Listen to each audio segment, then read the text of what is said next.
The embers glowed softly, and in their dim light I gazed around the room, and I cherished the sight. My wife was asleep, her head on my chest, my daughter beside me, angelic in rest.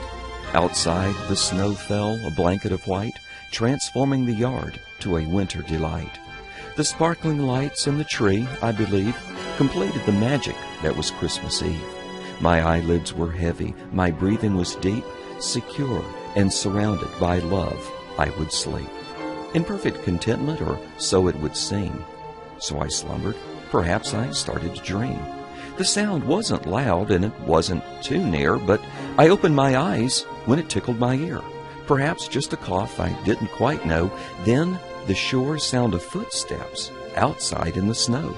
My soul gave a tremble, I struggled to hear, and I crept to the door just to see who was near. Standing out in the cold and the dark of the night, a lone figure stood, his face weary and tight. A soldier, I puzzled, some 20 years old, perhaps a Marine, huddled here in the cold. Alone in the dark, he looked up and smiled, standing watch over me, my wife, and my child. "What are you doing?" I asked without fear. "Come in this moment, it's freezing out here. Put down your pack, brush the snow from your sleeve. You should be at home on a cold Christmas Eve." For barely a moment I saw his eyes shift, away from the cold and the snow blown in drifts, to the window that danced with a warm fire's light. Then he sighed and he said, "It's really all right. I'm out here by choice. I'm here every night. It's my duty to stand at the front of the line that separates you from the darkest of times. No one had to ask or beg or implore me.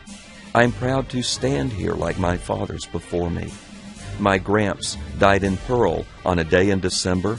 Then he sighed, "That's a Christmas Gram always remembers. My dad stood his watch in the jungles of Nam, and now it's my turn, and so here I am. I've not seen my own son in more than a while, but my wife sends me pictures." He sure got her smile. Then he bent and he carefully pulled from his bag the red, white, and blue, an American flag. I can live through the cold and the being alone, away from my family, my house, and my home. I can stand at my post through the rain and the sleet. I can sleep in a foxhole with little to eat. I can carry the weight of killing another, or lay down my life with my sister and brother, who stand at the front against any and all to ensure for all time that this flag will not fall. So go back inside, he said, harbor no fright. Your family is waiting and I'll be all right. But isn't there something I can do, at the least? Give you money, I asked, or prepare you a feast? It seems all too little for all that you've done, for being away from your wife and your son. Then his eye welled a tear that held no regret. Just tell us you love us and never forget to fight for our rights back home while we're gone, to stand your own watch no matter how long.